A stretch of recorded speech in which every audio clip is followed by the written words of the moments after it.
AI atau artificial intelligence antara kemajuan teknologi dan kemunduran akhlak.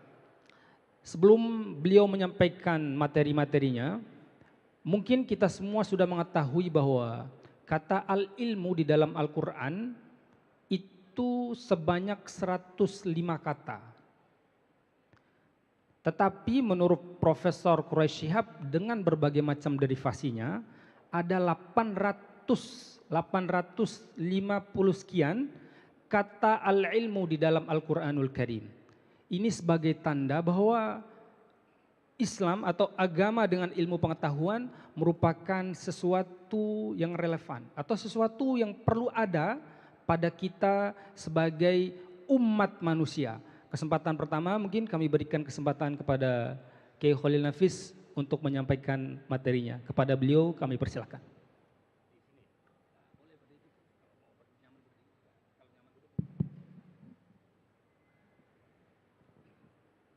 Assalamualaikum warahmatullahi wabarakatuh. Alhamdulillahirabbil alamin wassalatu wassalamu ala asyrafil anbiya wal mursalin sayyidina Muhammad wa ala alihi wa ashabi ajma'in. Subhanaka la ilma lana illa ma 'allamtana innaka antal alimul hakim. Yang kami hormati Ketua Pembina Yayasan dan Ketua Yayasan yang hadir, Rektor, Wakil Rektor, Sivitas Akademika Unpan yang kami hormati. Alhamdulillah saya ikut masuk di ruangan ini yang baru pertama kali saya datang ke Unpam ini. Tapi Unpan yang pusat udah pernah saya nyampe ke Unpam. Saya terkagum-kagum, hebat karena dapat memberi kesempatan yang seluas-luasnya kepada warga negara kita dan kader-kader kita di masa yang akan datang. Mudah-mudahan pada pertemuan kali ini bagian dari sumbangsi saya secara pribadi dan kami di Majelis Ulama Indonesia bersama-sama bagaimana menyikapi perkembangan zaman. Bapak Ibu sekalian, rahmat Allah Subhanahu wa taala, di sebelah kami, sebelah kanan seharusnya pembicara pertama, tapi karena saya ditunjuk ya nggak apa-apa, saya bicara duluan. Ad-dhaif kal mayit. Tamu itu kayak mayit ya, kayak jenazah, jadi disuruh ya ikut aja gitu ya. Harusnya Prof. Thomas Jamaluddin yang kami hormati, beliau bicara soal bagaimana astronomi, bagaimana teknologi. Saya pikir beliau memang dari sekolahnya ITB ke Jepang itu ya sekolahnya tempat orang yang urusan teknologi ya. Tapi saya mungkin nanti bisa diperdalami berkenaan dengan artificial intelligence-nya atau ilmu pengetahuan dan agama. Saya ingin melanjutkan karena kuliah agama, maka saya awali dengan ayat yang pertama kali turun dalam Islam adalah dalam Al-Quran, maksud saya, Iqra bismi rabbikal ladzi khalaq.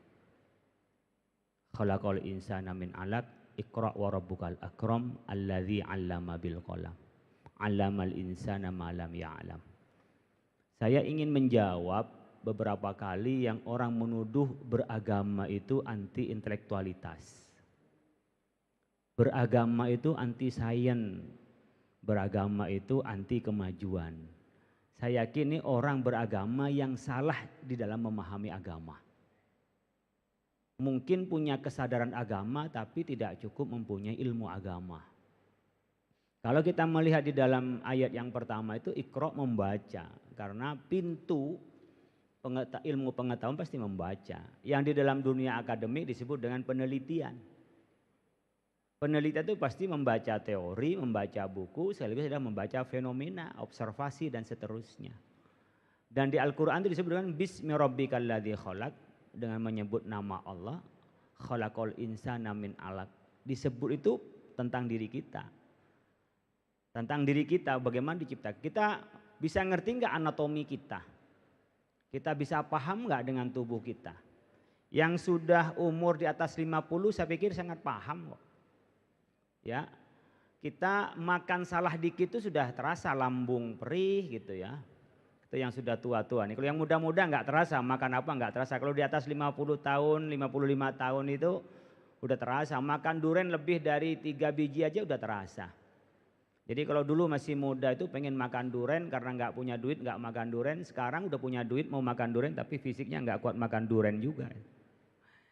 Jadi kalau kita bicara tentang pengetahuan, kenapa menyinggung diri kita? Kalau kita bisa memahami anatomi, itu baru anatomi ya.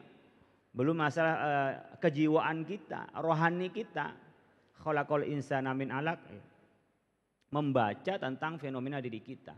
Makanya ada Ibnu Sina di dalam ilmuwan Islam yang dikenal dengan kitabnya Qanun fil Tibbi yang menemukan ilmu bedah pertama. Dan Ibnu Sina adalah seorang muslim dan itu menjadi rujukan di dunia barat. Al-Khwarizmi upamanya menemukan bagaimana teori tentang hitungan aljabar, menemukan angka 0. Menemukan itu Ibnu Al-Haytami itu menemukan bagaimana teori optik kamera yang kita pakai selfie ini awalnya dari Al-Haytami. Jadi jangan dikira bahwa itu adalah datang dari barat yang anti keagamaan kemudian menjelma kita hanya meniru kemajuan dari barat. Saya pikir banyak orang salah paham bahwa kita dianggap anti kemajuan. Jadi sebenarnya di dalam tatanan keagamaan kita, kemajuan teknologi dan kemajuan sains itu adalah seiring dengan keagamaan kita. Kalau saya mengutip Al-Ghazali itu, sebagaimana tadi katakan oleh Harun Nasution disebutkan, Islam berbagai aspeknya. Akal dengan agama itu bagaikan matahari dengan bola mata. Jadi mata ini melihat karena ada sinar. Sinar itu bisa tampak karena ada bola mata yang sehat. Jadi matanya sehat tapi dalam keadaan kegelapan itu nggak bisa melihat. Kamera aja nggak bisa memfoto. Itu Al-Khwarizmi itu yang menemukan bagaimana di dalam penjara itu ia bisa mencoba eksperimen tentang kamera itu. Dan itu ada dalam mata. Dipakai Al-Ghazali untuk memikirkan apa? Bagaimana fenomena-fenomena alam ini bisa dipotret dari Al-Quran. Dan Al-Quran itu bisa diterapkan melalui akal manusia. Jadi bagaimana ilmuwan Islam membaca fenomena itu menjadi pendekatan diri kepada Allah. Dan pada saat persamaan mendekatkan diri kepada Allah itu dengan melihat fenomena-fenomena di antara kita. Dan itu di dalam bahasa kita adalah research. Dan itu menjadi ilmu pengetahuan. Nah, teman-teman sekalian yang kami hormati. Kemajuan teknologi tak bisa dihindari sekarang. Dulu kita hanya berpikir adalah kecerdasan yang ada pada Al-Mukarram wal Muhtaram Profesor Dr. Syekh Google MSI. Jadi apa saja bisa diketik di Google. Tapi ternyata ada yang lebih dari Google. Apa? AI, Artificial Intelligence, kecerdasan buatan, Adzaka al-istinai kata bahasa Arabnya itu. Jadi cerdas tapi itu diformat oleh kita. Apa yang disebut dengan kecerdasan di dalam itu? Yang buatan ini. Kalau Google itu hanya bagaimana, kalau bacaan-bacaan hanya membaca kita bisa mencari referensi. Ini bisa melakukan analisa. Yang punya aplikasi chatnya, kita bisa buka itu bagaimana kita bicara al-wasatiyah. Pembacaan agama-agama yang berliteratur yang sulit kita pahami dulu ternyata sekarang dengan mudah bisa ditanyakan kepada namanya artificial intelligence ini. Nah, ini menurut saya peluang bagi orang yang bisa memahami untuk penggunaan teknologi tapi bisa menjadi ancaman bagi orang yang tak bisa menggunakan teknologi. Coba tadi bisa dilihat di sini, saya mau berdiri saja. Nah, di sini. Ini kan coba bisa dilihat, industri untuk otomatisasi dan efisiensi sekarang sudah tidak ada lagi orang penjaga tol, mana sonsinya yang lahir dulu-dulu itu pasti ingat itu. Kalau masuk tol promosinya apa? Mana sonsinya, cewek cantik dan itu menggoda pada sopir yang mau melewati tol. Sekarang nggak ada yang itu menjaga itu. Jadi otomatisasi dan efisiensi. Sekarang banyak perusahaan-perusahaan industri itu yang sudah tidak lagi banyak tenaga menggunakan tenaga orang. Yang kedua kita bisa lihat di kesehatan. Saya kemarin minggu yang lalu saya ketepatan ke rumah sakit Palestina, tapi yang di Mesir. Saya belum bisa masuk di Palestina, tapi di Mesir. Kita melihat bagaimana bantuan dari kita CT scan bagaimana cara untuk mengatur saturasinya, dan bagaimana mendiagnosis, itu semua pakai mesin. Dan orang sekarang ini sudah bisa lebih percaya kepada mesin bahkan dari orang barangkali. Dari orang. Contohnya apa?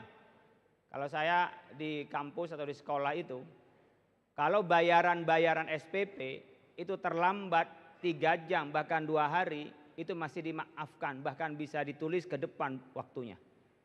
Tapi dengan mesin sekarang terlambat 2 menit udah ketahuan, ini nggak bisa masuk lagi, apa? Sudah diblok. Orang bisa disiplin gara-gara lebih dari mesin daripada orang. Orang banyak maafnya, apalagi kita. Yang kedua, rupanya Bapak sekalian, soal teknologi informasi dan komunikasi. Coba, kita sekarang nggak bisa lepas dari ini. Menurut penelitian berapa dalam sehari semalam orang pegang HP? Di atas 12 jam orang sehari semalam pegang handphone. Saya ini kalau jalan ke sini ketinggalan handphone, saya balik. Ya. Saya tanya dosen-dosen di sini, ketinggalan handphone, Prof Thomas juga ketinggalan handphone pasti balik. Kalau nggak terlalu jauh, kalau jauh pasti minta dianterin. Karena sehari tidak mungkin tidak pegang handphone. Tapi coba kita berangkat ketinggalan istri. Kira-kira balik enggak ketinggalan istri? Enggak bakalan balik. Kalau ini 12 jam lebih sehari semalam, saya yakin kalau yang Gen Z begini, Gen Z begini, saya yakin lebih dari sini. Mungkin mau tidur tuh sampai tidur baru lepas dari handphone. Bangun tidur, handphone pertama kali dipegang. Kira-kira mana sering pegang ini dan pegang buku? Handphone. Karena apa? Bukunya ada di handphone. Itu husnudzonnya gitu ya. Nah sekarang coba keuangan teman-teman sekalian. Saya ketinggalan dompet, nggak ada masalah. Yang penting saya pegang ini. Saya bisa bayar digital dari sini. Transaksi dari sini. Lupa tadi iPad saya itu belum saya bayar untuk langganannya. Tadi langsung bayar sambil nunggu sambutan-sambutan itu. Dari keuangan, resiko keuangan pun juga bisa. Sekarang sistem loh. Kalau di perbankan, coba bayangkan kemarin saya juga ngeri sekali ya, di tempat pusat data kita ternyata bisa dihacker dan minta tebusannya berapa miliar minta sebutannya, bisa ada 1,3, ada minta 8 miliar dan seterusnya. Sekarang kita ini bisa mendeteksi risiko-risiko manajemen keuangan dari sini, bahkan kita bisa mengatur maunya bayar bulanan. Dosen itu udah nggak perlu nanya lagi berapa bayarannya, otomatis aja pas tanggal 1 udah langsung dikirim atau tanggal 25 langsung dikirim. Sudah tidak perlu lagi kita bayaran udah dibayar belum, nggak ada. Jadi artificial intelligence itu sekarang Bapak sekalian sudah dipakai semuanya dan itu sekarang sudah mengarah pada sekarang pakai Google itu bagian artificial intelligence. Besok itu ada mobil, sepeda itu udah nggak pakai supir lagi. Dan itu bisa dimitigasi resiko tentang kecelakaannya. Katanya orang ahli transportasi, yang paling mudah dimitigasi ke resikonya transportasi adalah transportasi udara. Jadi kalau pesawat itu jatuh benar-benar karena ceroboh. Tapi kalau pakai motor dan pakai sepeda itu jatuh, itu sudah biasa. Karena kita kalau nggak nabrak, ditabrak kita. Tapi kalau pesawat itu memang karena ceroboh kita nggak mau mengikuti SOP-nya. Ini Bapak Ibu sekalian betapa sangat membantu kepada kehidupan kita, mempermudah kepada aktivitas kita. Jadi dengan adanya artificial intelligence yang kita harus repot-repot waktu lama-lama antri. Saya buka rekening tidak perlu datang, cukup di foto saya langsung dibuka. Jadi kalau sekarang buka rekening harus datang ke lembaga keuangan itu pasti jadul. Dan sekarang ya dari semua saya tidak ingin menyebutkan. Ketika ada lembaga keuangan yang sistemnya paling bagus, maka mereka antri semua kepada yang paling bagus itu. Saya ingin sebut nama lembaga keuangannya. Dan itu mereka mau bayar tentang ya abodemennya kalau berkenaan dengan langganan, dan bayaran administrasinya berani lebih mahal karena apa? Sistemnya yang lebih baik. Oke, lanjut. Nah, teman-teman sekalian, slide berikutnya. Kalau yang sifatnya kemajuan teknologi di dalam interaksi kita, kesehatan, industri itu nggak ada masalah. Yang ada pada haulal hima antara titik rawan kalau ketika artificial intelligence ini dihubungkan dengan agama. Ini kalau tidak benar-benar kita hati-hati, ini masuk kepada kesalahan total. Kenapa? Pertama, menjadi tidak jelas ini ilmu asalnya dari mana. Kalau ini berupa keyakinan, datangnya keyakinan ini kira-kira sumbernya valid atau tidak. Karena kita sudah jelas sumbernya adalah dari Rasulullah Sallallahu Alaihi Wasallam. Sumbernya ada Al-Quran. Penafsiran Al-Quran itu tidak bisa kita menggunakan sembarangan tanpa memang ada jalan yang ditunjukkan oleh para ulama. Makanya kita mengenal namanya tafsir riwayah dan dirayah. Ada tafsir yang digunakan dengan menggunakan ayat dan hadis, ada yang menggunakan dengan menggunakan logika. Logikanya pun logika Al-Quran hadis. Man qala fil Qur'ani bi ra'yihi falyatawwa maq'adahu minan nar. Kalau ngomong sembarangan soal Al-Quran hadis, itu nanti tempatnya di neraka. Jadi ada ancamannya.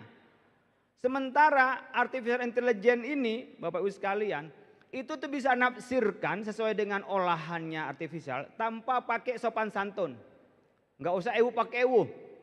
Dia bisa ramu dari berbagai tafsir, berbagai pendapat, bahkan dihubungkan dengan kitab-kitab lain agama. Kita pun masih menjadi perdebatan, menafsirkan Al-Quran menggunakan hermeneutik, karena hermeneutik bukan dari Islam, itu biasa dipakai di tradisi Katolik.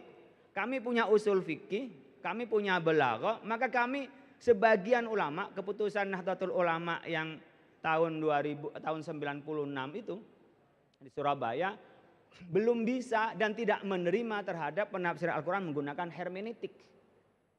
Ini udah nggak pakai, semuanya bisa kombinasi dengan kitab terdahulu. Satu sisi ini bisa membuka wawasan kita, sisi yang lain dia bisa melakukan interpretasi baru terhadap kitab suci kita. Yang mungkin itu adalah bisa merangsang untuk kita melakukan modernisasi ya, tapi sisi yang lain dia akan bisa lompat dari kaidah-kaidah keagamaan kita. Ini yang titik rawannya ketika dihubungkan antara agama dengan artificial intelligence. Karena dia mesin, dia nggak punya perasaan, dia nggak punya tata krama, ini alat. Maka ketika ini digunakan sebagai guru, ini yang menjadi masalah. Tapi kalau ini dijadikan alat untuk bagaimana memicu dan merangsang pengetahuan kita untuk mencari, itu yang baik. Jadi teman-teman sekalian, jangan percaya sama dengan Bapak Ibu sekalian, kalau jalan semata-mata percaya pada Google. Itu bisa nyesat itu ya. Satu saat Google itu benar, jalannya itu mana yang lebih cepat. Tapi di saat yang lain bisa masuk ke semak-semak itu dibawa Google itu. Kira-kira kalau kita bicara Google Map dengan artificial intelligence dalam kehidupan kita berilmu, kira-kira seperti itu. Boleh kita dimasukkan di sini tapi kita punya guidance. Artinya apa? Kalau kita tidak punya kemampuan sendiri untuk menilai, cukup sebagai pengetahuan, tapi untuk diyakini dan dijalankan, dia harus ditunjukkan oleh guru. Oke, lanjut. Teman-teman sekalian, yang saya ingin sampaikan, prinsip menggunakan artificial intelligence. Ada 3 yang saya ingin sampaikan. Yang pertama adalah amanah. Jadi karena mudah sekali kita melakukan manipulasi atau kita tertipu. Jadi kalau dulu itu kita mengambilnya dari web itu bagian dari kita ngambil punya orang, tapi di sini kita bisa nggak tahu punya siapa asal muasalnya ilmu itu. Sementara akademik kita ini mengajarkan kejujuran akademik. Sementara AE itu tidak perlu kita ngutip dari mana, tapi isinya begini. Dan itu sekarang yang sedang digandrungi dengan dunia media sosial. Ketika masuk kita umumnya dengan buka IG, itu nggak mau tahu, pokoknya menarik kita tonton. Jadi kalau saya di TikTok saya kasih keterangan yang serius-serius begini, itu nggak ada yang nonton. Paling cuma 2.000, 3.000. Pas saya ngambil kelapa, saya bagaimana marut kelapa, itu malah yang nonton bisa lebih dari 2 juta. Nah dari sini kita itu bisa membaca pasar. Jadi artificial intelligence itu bisa dipakai untuk membaca pasar kecenderungan masyarakat. Oh orang masyarakat ini cuma acara tadi Unpam itu. Ada nyanyian dulu, ada polanya dulu, ada pantun-pantunnya. Karena saya nggak bisa pantun ya sudahlah nanti cukup moderator yang baca pantun. Nah, yang kedua Bapak sekalian, artificial intelligence juga harus insani ya. Jadi mesin ini nggak punya rasa, ya, nggak punya dia empati, nggak ada. Oleh karena itu kita menggunakan harus menggunakan empati. Kalau tidak kita ke bawah algoritma itu. Coba sekarang ini kita apa yang cenderung saya sedang kebetulan sedang hobi sekarang miara ayam itu, ayam hias dan seterusnya. Itu yang muncul tuh adalah di IG saya adalah berkenaan dengan miara ayam, tesin ayam, bisa masuk tuh. Jadi kalau dulu dianggap algoritma itu adalah kewalian seseorang, sekarang kewalian itu sudah bisa digantikan melalui artificial intelligence. Jadi wali-wali yang dulu dikultuskan atau tokoh-tokoh agama yang ideolog-ideolog yang dikultuskan, sekarang itu bisa dilawan oleh anak-anak karena apa? Yang disampaikan oleh tokoh agama ternyata juga dia bisa baca dengan akses yang bisa dia tahu. Umpamanya kemarin itu Romai Rama juga ngamuk-ngamuk gitu juga di IG-nya. Kenapa? Dia menjadi sponsornya orang kena penyakit wasir. Saya tidak pernah dihubungin tapi dia kayak ngomong. Jadi dia itu ngomong di tempat lain, suaranya Romai Rama, kemudian mensponsori seakan-akan mensponsori tentang produk-produk tertentu. Saya tuh ngeliat juga Menteri Kesehatan dan macam-macam itu dibikin. Nanti Prof. Jamaluddin bisa mengulas itulah. Jadi kadang-kadang kan jengkel kita nggak sakit apa-apa kayak kita yang sakit, apalagi kita dipakai sebagai promosi itu. Dan dengan mudah diambil, seakan-akan hilang kemanusiaan kita. Siapa dia? Yang penting memajukan diri kita. Ini yang tentu adalah insaniyah. Yang ketiga prinsipnya adalah ada hikmah di kita. Ada bijaklah menggunakan. Makanya MUI mengeluarkan pedoman bermedia sosial termasuk juga melakukan artikulasi dan juga aktivitas melalui artificial intelligence. Oke, selanjutnya. Teman-teman sekalian, tantangannya ke depan adalah yang pertama soal kejujuran. Karena ilmu nggak jelas dari mana asal usulnya, intelektual kita ini seringkali coba sekarang ada tentang sensor plagiarisme. Semua itu sekarang, perguruan tinggi berapa persen ditolerir? Kalau di Perancis sih perguruan tinggi di sana nukil itu atau mengutip itu tidak boleh 100% ngutip, itu harus dielaborasi dengan bahasanya sendiri. Ketika ditemukan banyak kutipan meskipun itu ayat Al-Quran, hadis Nabi, itu dianggap plagiat. Karena mesin yang menggunakan proses memilihnya. Kalau kita kan enggak, mau gimana lagi kutipan Al-Quran mau dipakai dengan maknanya, kan enggak bisa. Kalau hadis masih bisa dengan maknanya. Itu kalau kebanyakan di sana dari standar umpamanya 20% yang boleh kutipan, itu udah nggak bisa diloloskan karya ilmiahnya. Di kita, umpamanya di UI itu masih beri toleransi berapa? 30% karena kutipan itu. Kalau enggak dianggap plagiarisme. Kalau nanti umpamanya berkenaan dengan artificial intelligence, nanti dinilai oleh artificial intelligence, itu kan menjadi kacau. Orang ada di mana posisinya? Yang kedua, originalitas. Pemilik pendapat pertama siapa sebenarnya? Kalau kita menulis dalam tradisi keislaman, ini kayak Ustadz Subhan dan teman-teman semua yang belajar di Al-Quran itu kan sangat-sangat memberikan apresiasi terhadap penemu penafsir pertama. Banyak At-Tabari, Al-Qurtubi, Ibnu Katsir. Meskipun kita bisa mengartikulasikan yang lebih hebat, tetap saja kita ini menjunjung terhadap kehebatan para mufassir pertama. Menghargai pada pemilik pendapat. Sekarang originalitas itu udah nggak ketahuan, malah modifikasi itu seakan-akan lebih menarik dan tidak tahu asal usulnya. Nah, yang terakhir berkenaan kejujuran itu pastikan ini bukan kita, ini bukan manusia. Dia cerdasnya hanyalah dibuat, tapi dia nggak punya perasaan. Ini harus digunakan sebagai alat stimulan kepada kecerdasan kita. Berikutnya adalah etikanya kita. Nilai-nilai agama tetap harus dijunjung oleh kita.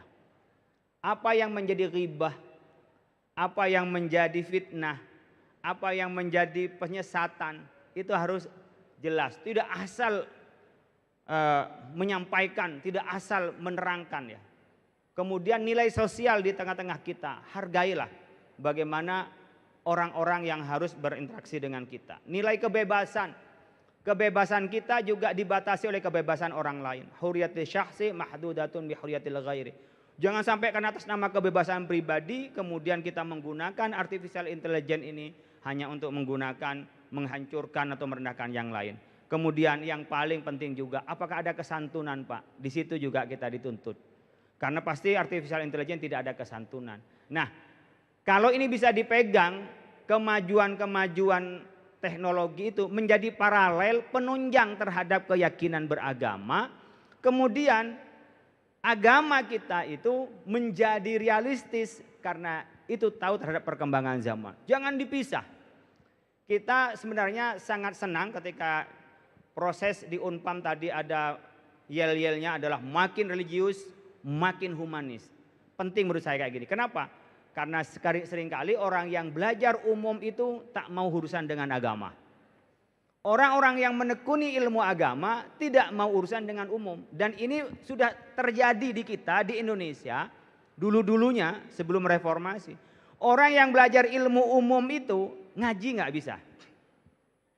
Jadi yang umum itu yang ngurus negara, yang ngurus pemerintahan, yang ngurus bisnis, yang ngurus kehidupan dunia.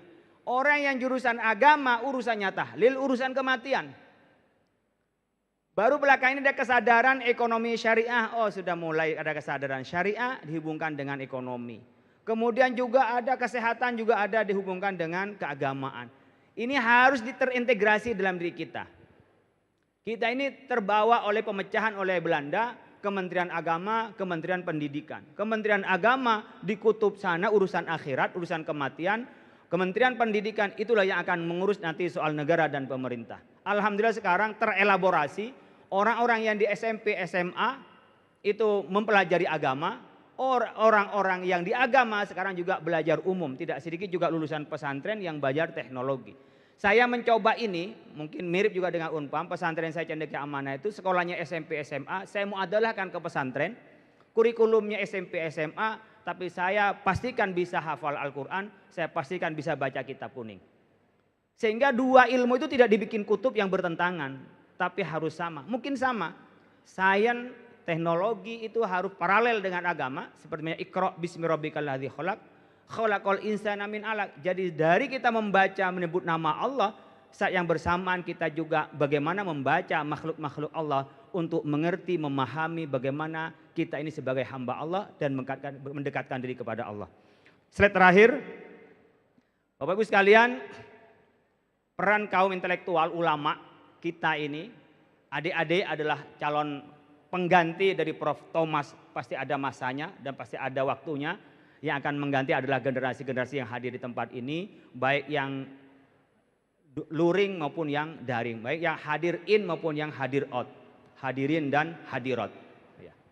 Nah, pertama harus menggunakan AI untuk memaksimalkan penyebaran narasi dan dakwah. Saya melihat aplikasi-aplikasi AI itu, Prof, belum ada dari tokoh Islam. Saya baru nyadar ketika saya buka referensi. Chatbotnya itu, robot-robot chatnya, di kita saya nggak tahu, ini saya masih menjadi kajian juga. Saya sedang bikin aplikasi, namanya Teman Muslim, yang akan memberikan fasilitas orang-orang untuk nanti mengakses. Nah, saya berpikir memang kalau nanti tanya jawab fatwa itu pengalaman kemarin ketika saat COVID, kami ini kewalahan menjawab pertanyaan orang yang bertanya. Tapi ketika pakai mesin begini, kadang-kadang berpikir akurasinya. Nanti mungkin Prof. Thomas ini bagian dari yang harus diulas. Gimana akurasinya? Nanti yang dijawab malah yang kata orang liberal atau yang jawab adalah radikal kan itu. Karena kita ada di situ peran yang pas untuk menjawab fenomena itu. Nah ini kita masih memang ragu untuk masuk pada mesin dijadikan sebagai alat menjawab kebutuhan keagamaan. Yang kedua, harus membimbing masyarakat untuk menjaga originalitas intelektual dan ajaran agama dari sumber yang berwenang. Jadi kita ini memastikan innal ilma dinun fanzuru amman ta'khuduna dinakum. Agama itu, ilmu itu adalah agama. Makanya nggak mungkin agama dipisahkan dari ilmu. Jadi orang yang nggak bisa menerima ilmu, dia nggak bisa beragama. Contohnya orang gila, orang belum tamyiz, belum akil balik itu nggak bisa menerima taklif agama. Makanya ilmu yang ada di kita ini adalah untuk sarana menambah tentang keagamaan kita, dan agama kita tentu adalah memfasilitasi keilmuan yang bisa integrasi antara keduanya. Maka fanzuru amman ta'khuduna dinakum. Lihat, urusan agama tetap harus ada gurunya. Man ta'allama bi ghairi mu'allimin fa mu'allimu asyaiton. Orang yang belajar tanpa guru, gurunya adalah setan. Jadi kalau pendidikan agama di Unpam, kemudian juga pendidikan bagaimana kita belajar agama, tetap harus ada gurunya. Tapi soal bagaimana menambah wawasan, membaca sebanyak-banyaknya, silakan gunakan teknologi ini. Tapi tidak bisa keagamaan dilepaskan dari bimbingan guru, kemudian semata-mata menggunakan kecerdasan artifisial ini. Terima kasih. Assalamualaikum warahmatullahi wabarakatuh. Waalaikumsalam warahmatullahi wabarakatuh. Sekali lagi berikan aplaus yang meriah untuk Kiai Haji Khalil Nafis.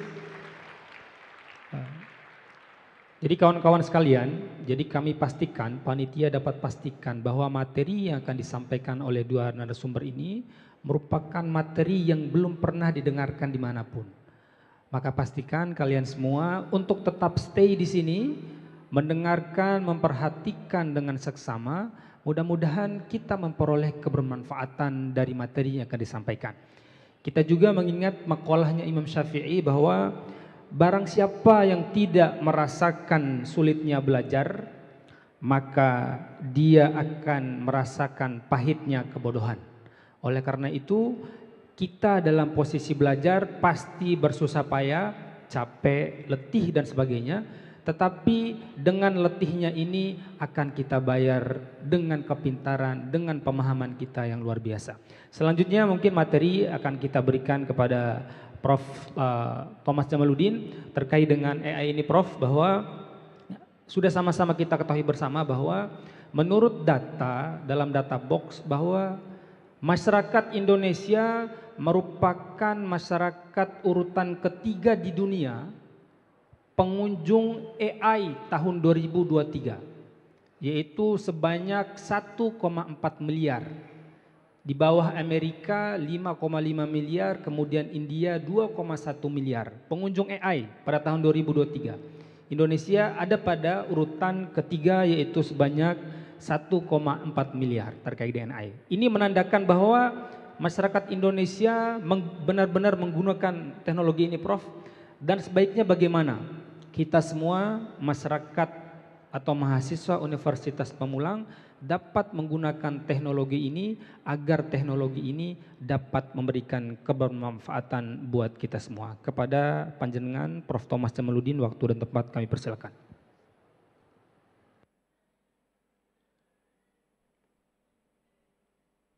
Assalamualaikum warahmatullahi wabarakatuh.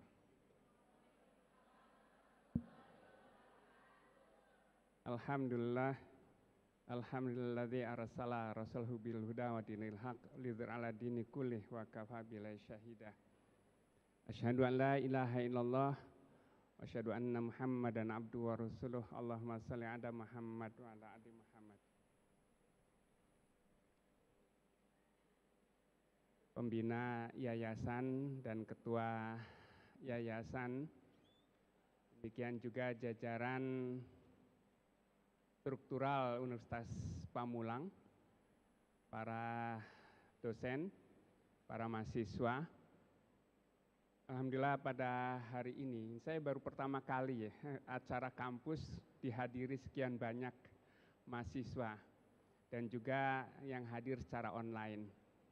Topik yang dibahas pada hari ini terkait dengan Islam dan ilmu pengetahuan, khususnya terkait dengan AI sebagai bagian dari perkembangan teknologi tetapi mungkin berdampak pada penurunan akhlak ya. Tadi Kiai Khalil sudah bercerita banyak terkait dengan AI dan tadi moderator juga sudah menjelaskan bahwa penggunaan AI di Indonesia ini sudah semakin banyak.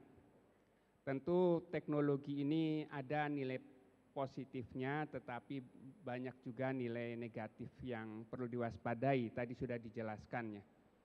Beberapa waktu yang lalu kita mungkin di beberapa grup ya, kita melihat Presiden itu beberapa bulan yang lalu berceramah dan menggunakan bahasa Cina. Orang-orang bertanya, benar enggak sih Presiden berbicara dengan bahasa Cina? Nah, pekan-pekan kemarin Wakil Presiden Pak Ma'ruf berbicara hal yang sama dengan bahasa Indonesia, dan bahasa Inggris, dan bahasa Cina, dan bahasa Spanyol. Itu gerak mulutnya sama, suaranya sama. Ya tentu itu hasil dari AI ya, Artificial Intelligence ya. Jadi tadi Kiai Khalil sudah menyatakan bahwa kadang-kadang kebenaran itu menjadi samar. dengan adanya kecerdasan artifisial tersebut, termasuk karya-karya ilmiah ya. Jadi berhati-hati. Karya ilmiah sekarang banyak memang bisa dibantu dengan aplikasi-aplikasi AI, antara lain ChatGPT ya. Tapi sekarang jurnal-jurnal sudah mengingatkan ya, ChatGPT itu mungkin bisa membantu menyempurnakan dari segi susunannya, mencari referensi, tetapi peran manusianya tetap harus ada. Jadi nanti etika penulisan, sekarang ada banyak aplikasi untuk mencari ya, kemiripan atau similarity antara karya sendiri atau mengambil dari karya orang lain. Nah itu harus hati-hati. Nah tadi sudah bahas banyak soal AI dan positif dan negatifnya. Saya akan melihat dari segi sudut pandang yang lain terkait dengan Islam dan ilmu pengetahuan, khususnya dari sudut pandang kajian atau topik kepakaran saya terkait dengan antariksa ya. Jadi ini operator mungkin bisa menunjukkan slide saya. Tadi di awal Qori sudah membaca surat Al-Mujadilah ayat 11. Yarfa'ul ladzina amanu minkum wal ladzina utul ilma darajah. Sesungguhnya Allah mengangkat derajat orang-orang beriman di antara kamu dan orang yang berilmu itu beberapa derajat. Dan di dalam Al-Qur'an kita juga membaca surat Ali Imran ayat 190 dan 191 yang mestinya ini menjadi inspirasi kita semua. Inna fi khalqis samawati wal ard wa ikhtilafil laili wan nahar la ayati lil albab. Sesungguhnya dalam penciptaan langit dan bumi dan pergantian malam dan siang itu terdapat tanda-tanda bagi ulil albab. Kita semua mestinya menjadi ulil albab. Ada 4 ciri yang disebutkan di situ. Alladzina yadhkurunallaha qiyaman wa qu'udan wa 'ala junubihim. Senantiasa ingat kepada Allah dalam keadaan berdiri, duduk dan berbaring. Artinya dalam segala aktivitas kita ingat kepada Allah. Yang kedua, wa tafakkurna fi khalqis samawati wal ard. Senantiasa bertafakur tentang penciptaan langit dan bumi. Dan ciri yang ketiga, apabila dijumpai sesuatu yang mengagumkan, dia mengatakan Rabbana ma khalaqta hadza batila. Tuhan kami tidak Engkau ciptakan semua ini dengan sia-sia. Pasti ada manfaatnya, tapi mungkin juga mudaratnya harus diwaspadai juga. Tetapi ciri yang keempat, kalau kita melakukan penjelajahan intelektual, bisa saja keliru, bisa saja salah. Oleh karena seorang ulil albab atau intelektual muslim akan mengatakan subhanak fakina adzabannar. Maha suci Engkau ya Allah, hanya Allah yang sempurna, yang tidak pernah salah, maka ampunilah segala kehilafan dan kesalahan yang mungkin terjadi dalam penjelajahan intelektual. Fakina adzabannar, jauhkanlah kami dari siksa api neraka. Itu motivasi kita ketika kita mempelajari ilmu, mempelajari sains, tetapi tidak lepas dari kaidah-kaidah keislaman yang harus kita pegang. Lanjut. Nah, ada satu hal yang penting yang harus kita pahami bersama ketika kita menempatkan Al-Quran dan sains ya. Bahwa Al-Quran kebenarannya mutlak, tidak akan pernah berubah, tetapi penafsirannya itu yang bisa terus berkembang ya. Tadi Kiai Khalil sudah menjelaskan sekarang tafsir Al-Quran itu dengan AI itu bisa dipilih dan dipilah ya oleh satu sistem AI untuk mencari sesuatu yang mungkin bisa mengintegrasikan, dan penafsiran itu bisa saja terus berkembang. Satu sisi yang lain, sains itu sifatnya relatif, bisa berubah. Tetapi juga untuk masyarakat awam, sains juga ada tafsirnya. Nah, biasanya yang diintegrasikan terkait dengan Al-Quran dan sains ini pada tataran tafsir ya. Jadi kalau kita membaca buku-buku terkait dengan pemahaman atau penafsiran sains atas Al-Quran, itu kita harus paham juga bahwa Al-Qurannya ditafsirkan, sainsnya pun ditafsirkan dengan bahasa awam. Jadi jangan kemudian kita menganggap itu satu kebenaran yang mutlak, karena bisa jadi tafsir Al-Qurannya itu senantiasa berkembang sesuai dengan perkembangan zaman, dan tafsir sainsnya pun akan berkembang. Lanjut. Nah, ada suatu tantangan Al-Quran yang mestinya dijawab oleh para ulama sains secara umum ya, terkait dengan alam semesta ini. Dalam surat Ar-Rahman ini, surat Ar-Rahman ayat 33 dikatakan, ya ma'syaral jinni wal insi in istata'tum an tanfudu min aqtaris samawati wal ard fanfudu la tanfudu illa bisultan. Hai segenap jin dan manusia, bila kalian dapat menembus langit dan bumi, maka tembuslah. Ingin mengetahui yang di dalam bumi ini ada apa saja sih? Ingin mengetahui yang ada di langit itu apa saja? Silakan tembus. Tetapi Allah mengingatkan, la tanfudhu illa bisultan. Kalian tidak dapat menembusnya kecuali dengan sultan, dengan kekuatan. Banyak mufasir menafsirkan bahwa dengan kekuatan tersebut tentu kekuatan iptek ya, untuk menggali yang ada di dalam bumi, mempelajari yang ada di langit. Lanjut, saya ingin mengkaji beberapa hal yang tantangan tersebut kemudian dijawab oleh para ilmuwan. Pertama, terkait dengan teknologi satelit. Tadi Kiai Khalil sudah mengatakan bahwa kita tidak lagi bisa lepas dari gadget ini ya. Seolah-olah setengah nyawa kita akan hilang ketika HP kita tertinggal. Dan itu bergantung pada teknologi satelit. Tanpa teknologi satelit, komunikasi kita tidak berjalan. Walaupun ada teknologi terestrial dengan menggunakan kabel, tetapi teknologi satelit ini tetap diperlukan. Apa sih yang bisa kita pelajari atau kita ambil dari teknologi satelit ketika para ilmuwan dahulu dalam perkembangannya itu mempelajari benda-benda langit? Kita tahu bulan mengitari bumi, bumi bersama bulan dan planet-planet mengitari matahari, kemudian matahari mengitari pusat galaksi. Semua itu digerakkan oleh gravitasi. Nah, dari mempelajari gerak-gerak planet tersebut kemudian dipelajari bahwa gravitasi itulah yang mengendalikan terkait dengan orbit bulan, planet-planet, demikian juga bintang-bintang. Maka kemudian dipelajari bahwa gravitasi ini bisa dimanfaatkan.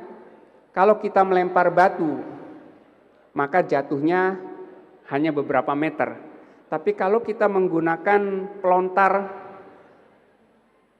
seperti meriam, jatuhnya bisa beberapa kilometer. Kalau kita menggunakan roket, itu bisa antar benua, bahkan bisa keluar dari bumi. Nah, ketika keluar dari bumi tersebut, maka gerak satelit tersebut yang menggerakkan adalah gravitasi. Jadi jangan kita bayangkan satelit itu menggunakan bahan bakar, bukan.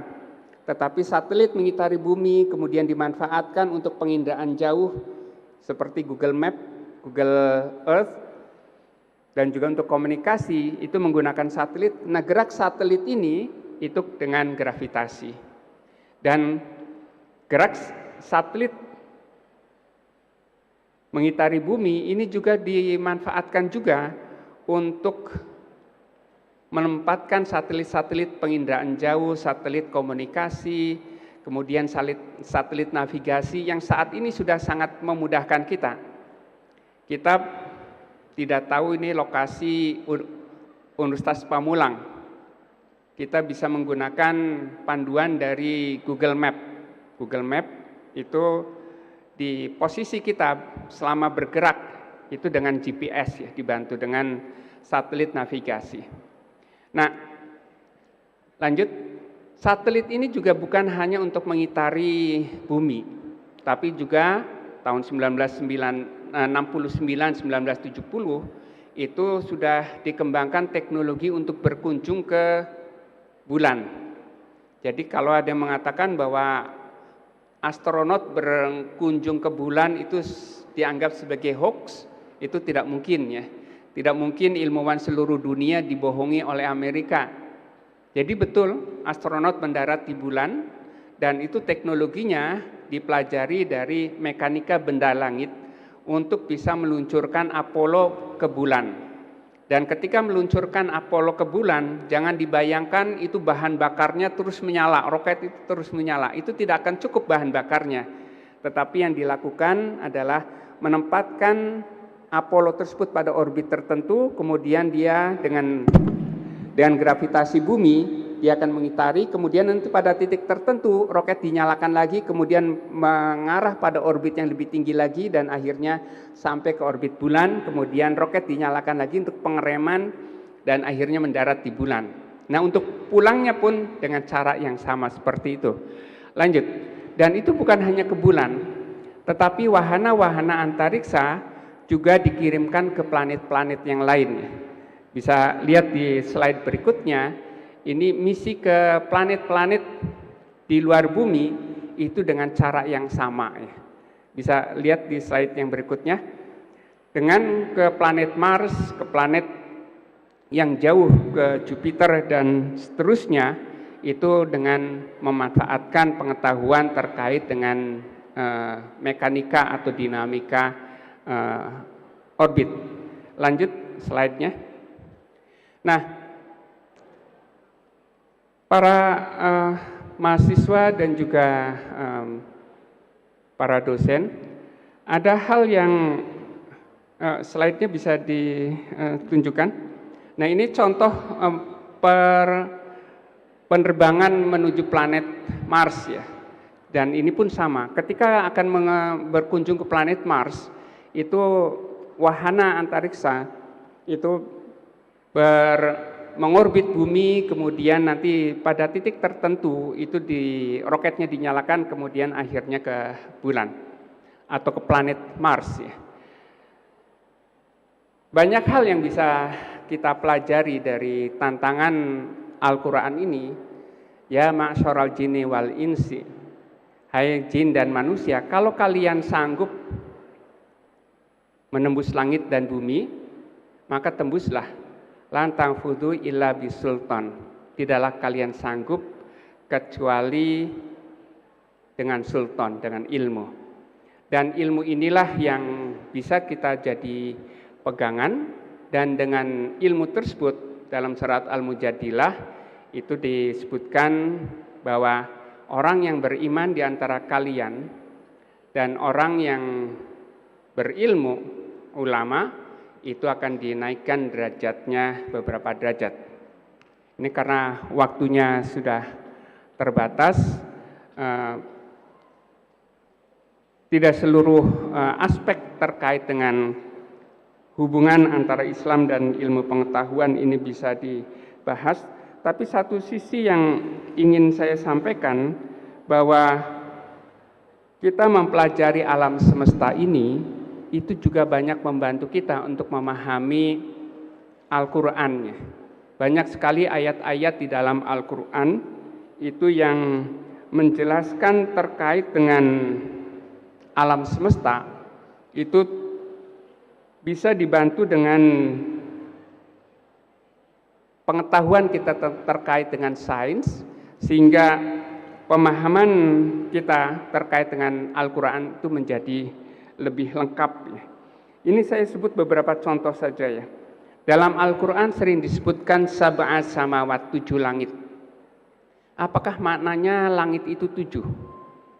Dulu tafsir-tafsir lama memang menyebutkan di langit pertama ada bulan, langit kedua ada Merkurius, langit ketiga ada Venus, kemudian langit keempat matahari, langit kelima Mars, kemudian langit ke-6 itu ada Jupiter, dan langit yang ke-7 itu ada Saturnus.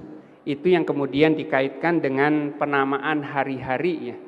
Jadi bahwa planet-planet tersebut atau benda-benda langit tersebut mempengaruhi manusia dari jam ke jam. Mulai yang terjauh Saturnus maka hari yang dipengaruhi Saturnus itu disebut sebagai hari Saturnus, Saturday. Kalau diurutkan lagi Saturnus, kemudian Jupiter, Mars, matahari dan seterusnya, dalam 24 jam itu kemudian yang berpengaruh matahari, maka disebut hari matahari, Sunday. Berikutnya lagi itu hari bulan, Moon, Monday. Hari berikutnya lagi itu hari Mars, atau Tuesday. Hari berikutnya hari Mercurius atau Wooden, Wednesday. Dan hari berikutnya lagi itu hari Jupiter atau hari Thorn, Thursday. Dan terakhir itu hari Venus atau Freya, Friday. Itu konsep lama yang kemudian juga digunakan oleh penafsir-penafsir lama terkait dengan sab'as samawat. Tetapi dalam pemahaman sekarang tentu konsep langit bukan lagi seperti itu. Sains mengajarkan bahwa alam semesta ini sangat luas dan tak berhingga banyaknya, sehingga pemahaman terkait sab'as samawat itu pun berubah. Bahwa sab'as samawat bukan dimaknai sebagai 7 lapis langit, tetapi benda-benda langit yang tak berhingga banyaknya. Kemudian terkait dengan penciptaan alam semesta, ini sains pun memberikan pemahaman lebih ya untuk bisa memahami terkait dengan tafsir-tafsir Al-Qur'an. Waladzi khalaqalakum ma fil ardi jami'an tsumma stawa ila sama fasawahunna sab'a samawat dalam surat Al-Baqarah ya. Dialah yang menjadikan langit dan bumi kemudian untuk kamu semuanya, dan kemudian dia menuju pada langit dan dia menyempurnakan 7 langit. Fasawahunna sab'a samawat. Dia menyempurnakan 7 langit bukan berarti langsung jadi langit, tetapi sains menggambarkan bahwa penyempurnaan langit adalah proses yang evolutif, mulai dari dukhon dalam bahasa Al-Qur'an sampai dengan menjadi bintang, kemudian bintang pun akan berevolusi dan akhirnya menjadi seluruh alam semesta dan terus bergerak, ada yang lahir dan ada juga yang mati. Saya kira itu pokok-pokok saja, tidak seluruh kita bahas terkait dengan hubungan antara sains dan Islam, tetapi surat Ali Imran tadi memberikan inspirasi bahwa kita semua mestinya menjadi ulil albab dengan 4 ciri: senantiasa berzikir, senantiasa berpikir. Dengan berpikir kita akan mendapatkan ilmu, tetapi ketika kita mendapatkan sesuatu yang mengagumkan, kita kembalikan kepada Allah. Rabbana ma khalaqta hadza batila, Tuhan kami tidak Engkau ciptakan semua ini dengan sia-sia. Tetapi selalu ingat bahwa penjelajahan intelektual kita bisa saja salah dan keliru. Oleh karena kita senantiasa beristighfar dan mohon ampunan dan juga dijauhkan dari siksa api neraka. Demikian, Assalamualaikum warahmatullahi wabarakatuh. Waalaikumsalam warahmatullahi wabarakatuh. Berikan aplaus yang meriah untuk Profesor Thomas Zainuddin.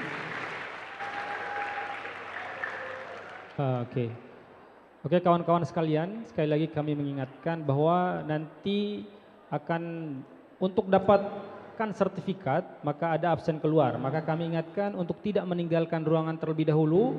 Sama-sama kita ikuti. Sedikit lagi materi akan disampaikan. Ini adalah hal yang paling menentukan juga terkait dengan penasarannya Anda terhadap materi yang telah disampaikan oleh